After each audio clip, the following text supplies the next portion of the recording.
Welcome, everyone. It's your host, Justin Burgess, and I'm thrilled to have you join us today. We have a very special guest, Rebecca Bell with Paylocity.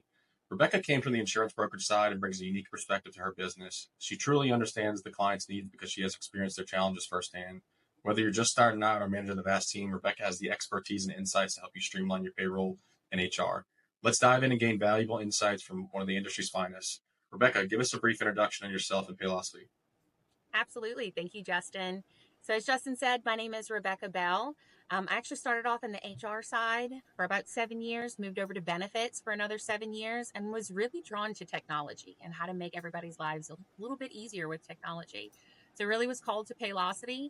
And here over at Paylocity, we offer cloud-based payroll and HR software that really helps streamline those processes and enhance your employee engagement. So our platform, of course, covers payroll, benefits, talent management, time tracking. And we really just help businesses manage their workforce efficiently. Thank you. First question is, what are you seeing as far as the top trends in the HCM space? Ooh, great question. So one big thing that I've been seeing out there is your integrations. So integrating into other systems that may work really well for you.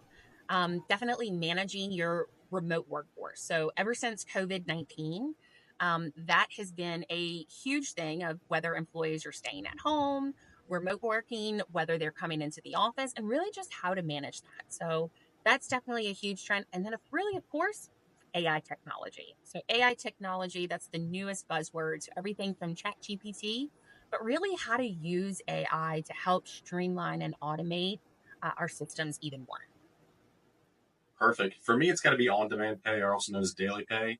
You know, with inflation, things are costing more. It was another stat I found online was 70% of Americans are stressed about their finances.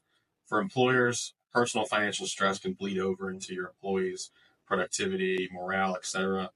Share a little personal story. So my daughter needs tubes and my AC went out. So I'm personally dealing with some financial stress right now. Oh, yeah. Next question is, are employers buying technology, customer service, or price? That's a good one. So I see a lot of people out there who go for price first, but then quickly realize that without the technology or decent customer service, they're getting what they're paying for. And they're really kind of strapped at that, and they're left with not so great systems and even worse customer service. So, I really think customer service and technology are really starting to make the turnaround.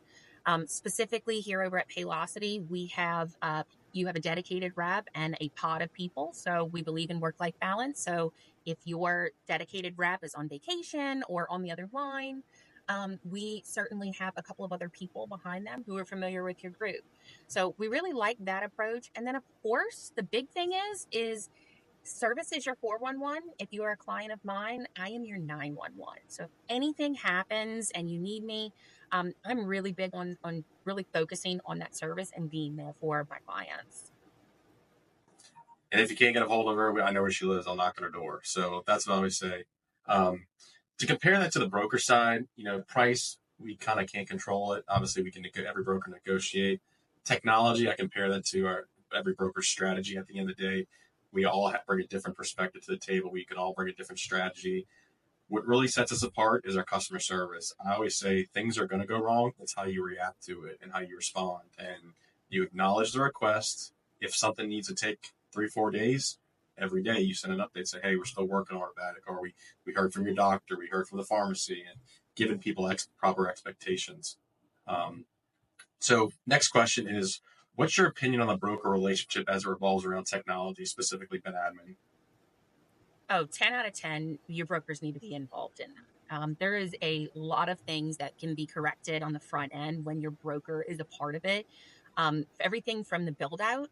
I work with plenty of different clients who either don't have a great broker and they want to make sure that they want to streamline it, they want to automate it, and they're working off of paper still. They don't really have a broker partner, or maybe working directly with someone else that has someone in their back pocket to be able to help set them up for success.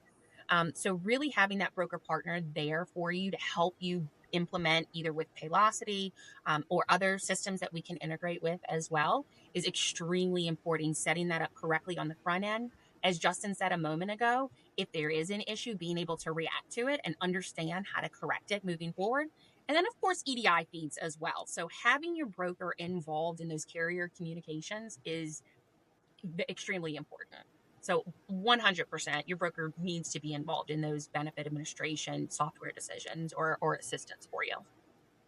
So my comment would be, for the clients that have Employee Navigator, what I love about Paylocity is there's a single sign-on arrangement with Paylocity, so you don't have to build out Paylocity's Ben admin. You already have your file feeds in place with Navigator. No need to duplicate that and take more time.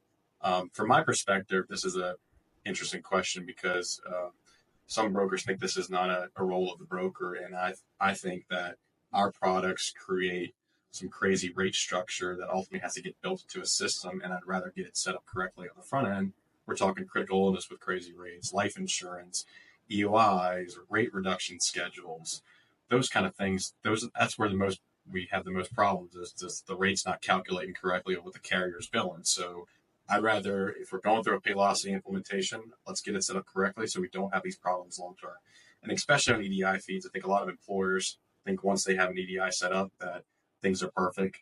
Things break all the time in EDI feeds, or you have to process a special qualifying life event, it doesn't get sent over correctly. So that's the job that a broker can help with employers. So, well, thank you, Rebecca, for all your valuable insights. That's all for today's episode. If you have any questions or comments, drop them below. And don't forget to follow for more informative content. Thank you, Rebecca. Excellent. Thanks, Justin. Y'all have a good one. Bye. Yeah, that was